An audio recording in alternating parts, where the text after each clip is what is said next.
ગૃહ રાજ્યમંત્રી હર્ષ સંઘવીની અધ્યક્ષતામાં 52 નવા જનરક્ષક વાહનોનું લોકાર્પણ. સરકાર દ્વારા પોલીસને 52 નવા જનરક્ષક વાહનો મળ્યા. શહેર પોલીસ હેડક્વાર્ટર ખાતે યોજાયો વિશેષ કાર્યક્રમ. 22 જનરક્ષક બોલેરો, 30 નવી બોલેરોનું લોકાર્પણ કરાયું.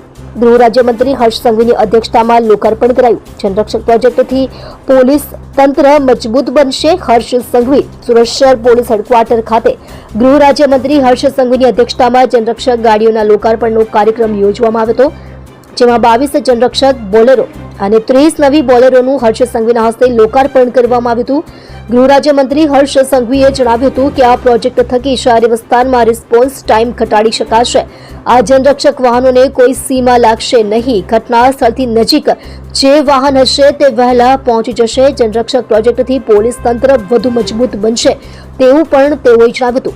સુરત શહેર પોલીસને 52 નવા જનરક્ષક વાહનો મળ્યા છે, ત્યારે આ જનરક્ષક વાહનો આગામી દિવસોમાં સુરત શહેરની સુરક્ષા સુનિશ્ચિત કરશે. આ પ્રસંગે શહેર પોલીસ કમિશનર અનુપમસિંહ ગેહલોત સહિતના ઉચ્ચ અધિકારીઓ ઉપસ્થિત રહ્યા હતા.